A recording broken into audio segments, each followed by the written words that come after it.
whole question, therefore, centers about the Middle Ages, that is, from the beginning of the 7th to 16th century. But a glance at this period will also show that there was no general neglect of proper instruction, even during these centuries.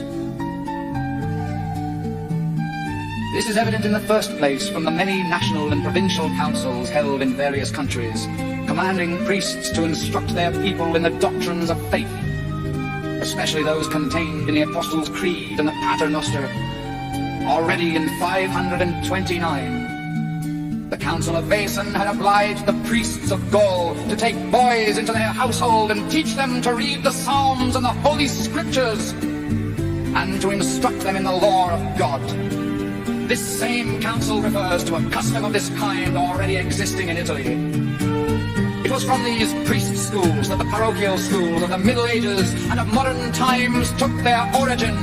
Mention of such parish schools appears in the acts of several councils of England, France and Italy in the early Middle Ages.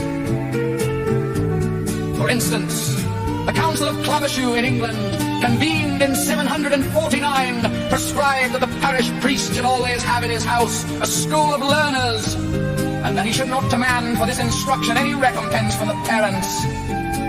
Likewise, the Adolph of Orleans in 797 decreed that gratuitous instruction should be given by the priests in every town and village of his diocese. A similar enactment is to be found in the constitutions of Otto Vercelli.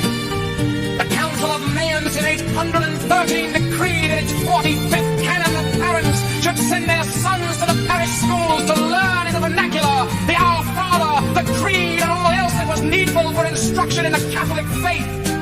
A council held in Rome in 826 ordained that there should be 3 kinds of schools established throughout Christendom: episcopal, parochial, in towns and villages, and others wherever there could be found place and opportunity. In the same century, we learn that both boys and girls attended the schools attached to parish churches in the diocese of Soissons. Episcopal schools for the training of clerics and monastic centers for the education of the children of the neighborhood go back to the 4th or 5th century. In the 6th century we hear of convent schools for girls as at Arles, and also of open schools conducted by nuns for the benefit of the entire neighborhood. Throughout the Middle Ages, monastic schools flourished all over Europe. The children of the rich and poor alike frequented these schools, and instruction was imparted gratis. Nay, we even read that in these institutions the poor children were sometimes nourished at the expense of the monastery.